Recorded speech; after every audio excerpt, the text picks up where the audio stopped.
if you're doing a Chapter 13 bankruptcy, I mean, the whole thing about Chapter 13 is it's a payment plan.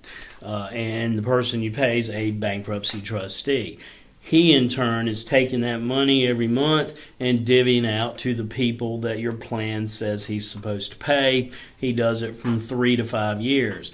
One basic question is, where do I make my payment? Well, the trustees take that money and they keep up with it. They disperse it appropriately. They give you a 6-month accounting telling you, basically where the money's going, and you're supposed to pay it to. Most trustees use a service out of Tennessee. It's like a third party that you pay them. They keep up with it and send the money to the trustee, and they keep up with it that way. And I think they must do that just because it obviously saves money on staff and employees.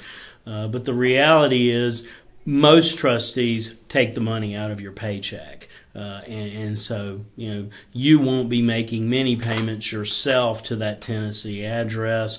And that address is always subject to change, so I wouldn't just listen to this and say, I'll pay all my payments to Tennessee. If they tell you some other place, pay it there. When you file a Chapter 13, the trustee usually sends a letter within 30 days telling you where to make your payment. Your first payment is due 30 days after you file bankruptcy in South Carolina. North Carolina, your first plan payment is due 10 days after. And I don't want to get too confusing talking about the difference between South and North Carolina, but in North Carolina, your plan includes your mortgage payment. In South Carolina, so when you pay the trustee every month, he's going to pay your mortgage for you for the time you're in the 13.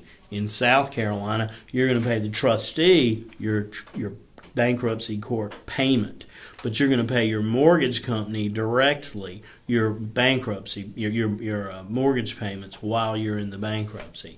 And also, the trustees have a website. There's a link to it on my website. I'm 99% sure. If not, you can call my office and we can give you the link. But the trustees have a website which tells you everything you need to know about your accounting, where your money's going, and so forth.